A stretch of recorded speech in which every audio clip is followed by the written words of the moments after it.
what do you say to the people you meet who are on the third marriage, their kids don't talk to them, and there are certain things that they have convinced themselves, subconsciously or otherwise, maybe through an abusive upbringing or trauma, whatever it might be, that it is unsafe to feel certain things.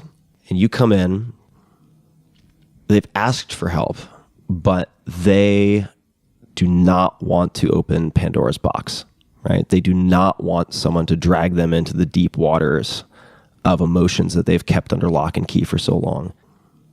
How do you help someone like that? What do you suggest to them?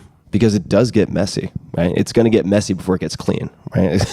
Yeah. At least in my experience, it's like you're going to do spring cleaning. Guess what? You got to take all the things that are up on the shelves, all the things in the drawers, all the things that are hanging on coat hangers, and you're going to put them in the middle of the room, and it's going to be a mess. It's going to be a fucking mess. Yeah, and you're going to be pissed that you did it halfway through. But you can't really get past go without that type of step. So for someone who's listening to this and says, you know what, I buy it, like I get it, and yet what do I do? Because I've had on this armor for so long. So I would say a couple of things. I mean, the first thing I always feel like is really important to say is that I'm a researcher, and so I'm not a therapist. That would be differentiate me and Esther. Like, I don't see clients. If I go in and I'm working with CEOs and this question comes up all the time, what I would say to people is Pandora's box is closed right now. But are you under the impression that you're living outside of the box or in the box? Yeah, I like that. You know what I mean? Like, you don't want to open Pandora's box, because that's strange to me, because you're living inside Pandora's box. And what I feel like you've asked me to come here to open it up. Like, we're not going to do this process without walking through some deep shit. There's going to be deep, swift water. And if the water is super deep and swift, you need to go through that with a therapist and get that settled before we work in the organizational way. But what I would say to people, what I always say is the same for me, and I'm sure the same for you, that we all grew up and experienced to varying degrees trauma, disappointment, hell, hard stuff. We armored up, and at some point, that armor no longer serves us.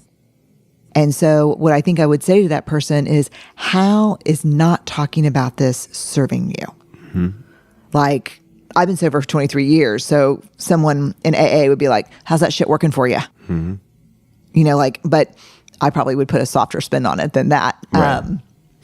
Over black coffee and a cigarette. But I would say that it's not serving anymore. Mm-hmm. And now the weight of the armor is too heavy, and it's not protecting you. It's keeping you from being seen and known by others. Mm-hmm. And so this is, just tell you quintessentially, this is the developmental milestone of midlife. From late 30s to, through probably your 60s, this is the question. This is when the universe comes down and puts her hands on your shoulders and pulls you close and whispers in your ear, I'm not fucking around. You're halfway to dead. The armor is keeping you from growing into the gifts I've given you. That is not without penalty. Time is up. So this is what you see happen to people in midlife. And it's not a crisis. It's a slow, brutal unraveling. And this is where everything that we thought protected us keeps us from being the partners, the parents, the professionals, the people that we want to be. And I've only seen, this is a fork in the road. I've only seen 2 responses to this visit from the universe. Well, there was my response, which I was like, screw you, bring it. Like, you think you can best me? And then it was just one nightmare situation after another until, you're not going to win that fight. Right. I think if you say, you know what, I'm not going to do it, then you've got to double down.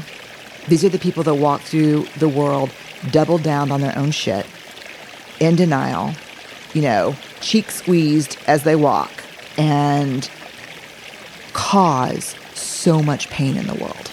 Yeah. To themselves as well. Right. Yes, because it is so much easier to offload pain than to feel pain. Yeah. And so you really have a choice in midlife. Whether you're going to, identify, the first step of it, the whole process is what armor. And I'm not saying just pull off all the armor and streak through Austin, because I think you can replace the armor with something. I think it's curiosity is what you replace it. You just become very curious about yourself, about the world. Why did I react that way? When Tim asked me that question, I wanted to hit him over the head with a Topo Chico bottle. What was going on there? Do you know what I mean? What is my obsession about this? You just become very curious. Curiosity is really the superpower for the second half of our lives, because it keeps us learning, it keeps us asking questions, and it increases our self-awareness. But when you see, and I think it's really hard because, I'll walk into a situation and there'll be the person who invited me is usually the CEO.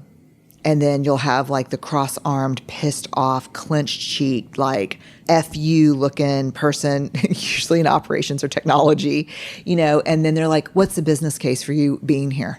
Yeah, right. Because, here's our stock price, here's what's going on, here's our valuation, what do you need? And then, the CEO usually say, fucking hate each other. And this can only last for so long. It's the end of every great band, right? This is going to come to an end and it's going to be terrible. And so, I don't know, I think you can't pull it all off at once. You have to, for a lot of people, for all of us, there's trauma. Yeah. And people are like, no, there's not trauma for all of us. There's trauma for, people who have been abused physically, sexually, emotionally. There's trauma for people of color and people who have been on the margins. There's trauma for all of us. It's just different levels of trauma. Yeah. To escape childhood with nothing I haven't met that person yet. No, I haven't either. Right. So the trauma stuff, literally the trauma message in our body is, you take this armor off, we die. So you protect us at all cost and leave this on. A lot of that work has to be done with a therapist.